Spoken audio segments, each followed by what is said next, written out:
사도자 축일 함께 기념하고 있는데, 베드로가 돌이라는 바위라는 뜻은 알고 있어. 그래서 베드로, 그리스말은 페트로스, 브로는 피에르, 다 이게 이제 피터, 이게 다 반석하고 관련된 얘기입니다. 그러니까 굳건한 기반 위에 교회를 세우시겠다라는 예수님의 의지가 반영된 이름이고, 그것 때문에 자기에게 속명이 있어요. 시몬 바르요나인데 이제 어떤 특별한 그 기능, 역할을 맡으면서 이름을 바꾸죠.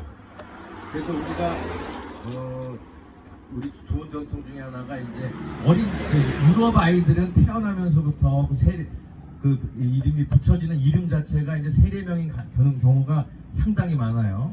상당히 많은데, 아시아 사람들이 이제 우리식의 이름을 가지고 있다가 세례를 받을 때, 즉 존재적으로 뭔가 변화가 생길 때, 새롭게 태어날 때 세례명을 부여받고, 또 견진성사 때 이름을 바꾼다기보다는 이름 하나 더 붙일 수가 있어요.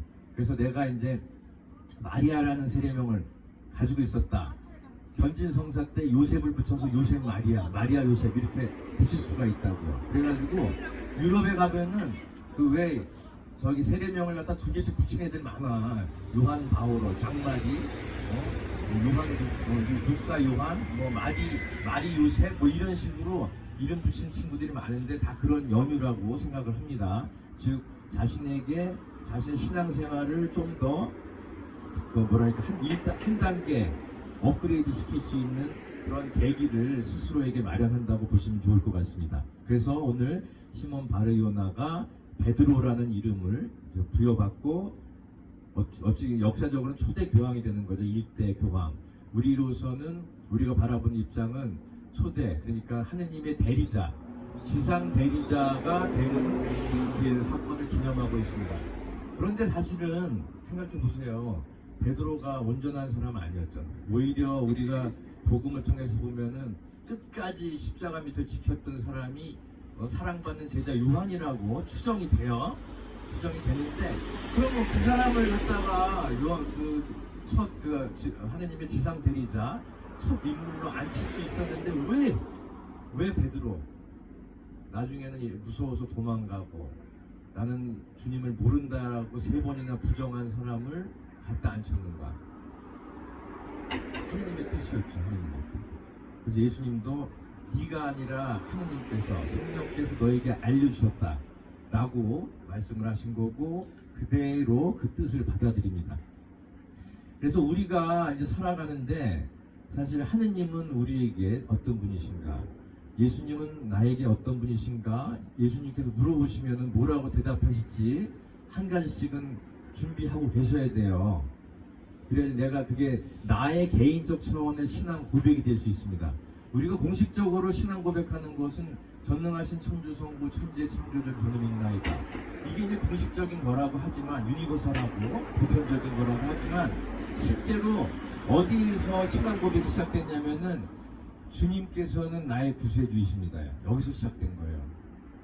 예수 그리스도, 예수님께서는 구세주이십니다라는 이 짧은 문장에서 살이 붙고 붙어가지고 이렇게 긴 우리의 신앙 고백문이 된 거예요. 그러니까 우리의 신앙은 아주 단순하고 임팩트 있고 굳건한 데서 시작했다라고 받아들이셔야 돼요. 이것을 받아들이는 사람은 우리에게 일어나는 모든 일들을 받아들일 줄 아는 사람이 될 거라 말씀드리겠습니다. 왜? 예수님의 삶이 그랬고, 예수님이 그렇게 전지전능하신 분이면은 그 왜 유다 이스카리옷 같은 사람을 왜 제자로 뽑았어? 그게 아니에요. 사실은 의도가 있었다라고 그런 생각을 해요. 왜냐하면 우리 인생이 그렇기 때문에 내 마음대로 되는 거는 사실상 없다. 이것을 우리가 허락할 때 하느님의 뜻이 이 세상에서 이루어진다라는 것을 고백을 하게 되는 순간이 오고 말리다. 저는 그렇게 믿습니다. 그래서 우리 각자가 왜 내 뜻대로 되지 않고, 내가 투표한 그 사람이 대통령이 되거나 국회의원이 되지 않고, 왜 내 마음에 들지 않는 이런 일들이 비일비재하게 일어나는가? 그때 한번 돌이켜 생각해 보신다면은 하느님께서 나와 함께 계시다라는 것을 알게 됩니다. 하느님께서 당신의 뜻을 이루시고자 우리에게 가르쳐주고 계신 것들이 있어요. 그래서 그 시편 8편을 보시면은 당신의 적들을 물리치시고 대항하는 자와 항거하려는 자를 멸하시려 뭘 도구로 썼냐면은 아기와 젖먹이 입에서 나오는 것으로 당신께서는 성체를 지으셨습니다. 시편 8장에 나온다고. 아기와 젖먹이가 이 중얼중얼 하는 게 어떤 의미가 있을까? 우리로서는 이해할 수 없죠. 근데 하느님께서는 아기와 젖먹이 입에서 나오는 우리가 볼 때 아주 쌀데기 없는 의미 없는 것을 가지고도 당신을 거스르는 놈들에 대항해서 성체를 지실 줄 아는 분이라고. 이게 우리 마음 안에 허락이 돼야 돼요. 그래서 지금 우리가 겪고 있는 온갖 부조리, 말도 안 되는 상황들이 결국 하느님께서 당신의 뜻을 이루시고자 거쳐가는 과정 중에 하나라고 우리는 이걸 잊지 않아야 합니다. 그래서 우리에게 필요한 것은 인내죠. 참는 것.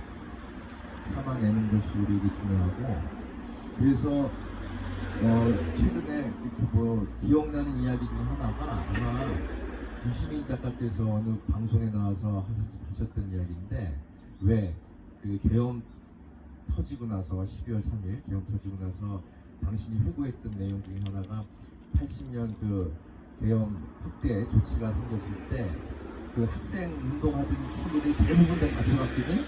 이거 소월대생이었으니까 당연히 잡혀갔죠. 그래가지고 이 좁은 골방 같은데 잡아온 학생들, 운동한 학생들 쫙 앉혀놓고서 창문을 이렇게 바라보게 하고 다 정자세로 앉아있는데 왜 그 창문, 빛이 이렇게 새어 들어오는 창문에 나비 한 마리가 이렇게 날아가다가 문이 살짝 열려있는데 요 창문을 못 차고 계속 탁탁 가서 부딪히고 있대잖아. 그래가지고 자기가 볼 때 자기 심정이랑 너무 비슷해가지고 신기하고 비슷해서 가서 이렇게 창문 밖으로 내보내주고 싶은데 무서워서.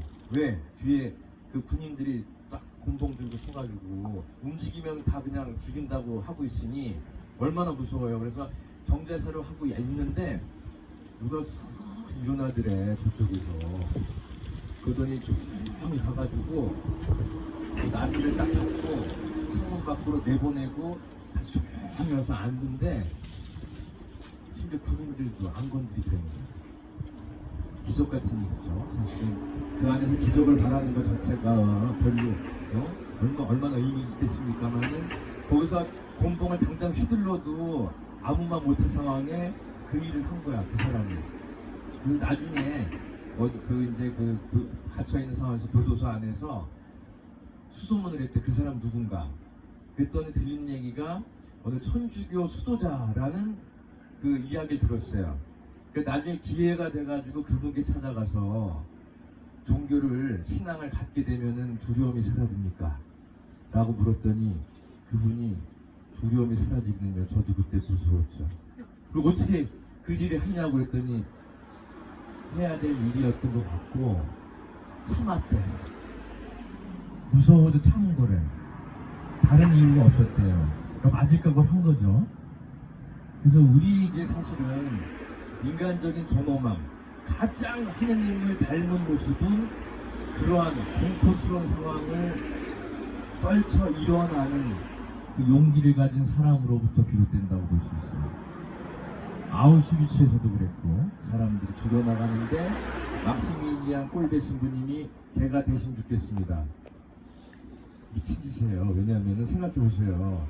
그때 누군가 어떤 유대인이 도망을 쳐가지고 그 안가품으로 너 해가지고 그 개수자파 장교가 아무나 무작위로 사람을 불러가지고 오늘 죽이겠다고 하는데 그 중에 한 명이 나는 가족이 있으니 제발 살려달라고 했는데 웃기지도 않잖아. 뭘 그게 나랑 무슨 상관이야 라고 얘기할 수도 있었고, 거기에 손을 들고 제가 그 사람 대신 죽겠습니다 했을 때 그 사람이 그래? 그럼 너도 같이 죽어. 했으면 얼마나 의미 없는 죽음이 됐을까. 그런데 하느님께서 정말 계셨다는 그때 그거예요. 이 악마와 같은, 악마의 화신 같은 이 도둑은 장교가 그래? 그럼 바꿔! 이렇게 얘기한 거야. 그래서 이 사람은 전쟁 끝날 때까지 살아남아요. 그 가족을 만났고 꼴 대신 그 자리에서 이제 돌아가셨고, 대신해서 이제 가스실로 갔기 때문에 돌아가셨고, 이걸 하느님의 뜻으로 허락할지 말지는 우리의 선택이지만 결국 인간적 품위와 그 위대함이 드러나는 순간들은 바로 그러한 극한의 공포스러운 상황에서 빛난다라는 걸 알 수 있습니다. 그래서 결국 우리는 우리에게 벌어지고 있는 이 순간들을 받아들이고 인내하고 참고 기다릴 때 하느님께서 나머지 것들을 다 이루시고 우리 눈에는 보잘것없어 보이는 것들로 굳건한 성체를 쌓으신다는 것을 고백했으면 좋겠습니다. 아멘. 우리가 이 자리를 계속 지키는 중요한 신앙 고백 중에 하나가 바로 우리 뜻대로 되지 않는 것은 하느님 뜻이 이루어지고 있다는 것, 지금 이 순간에도 그 시간이 계속 진행되고 있다는 것을 모두 함께 바치고 믿고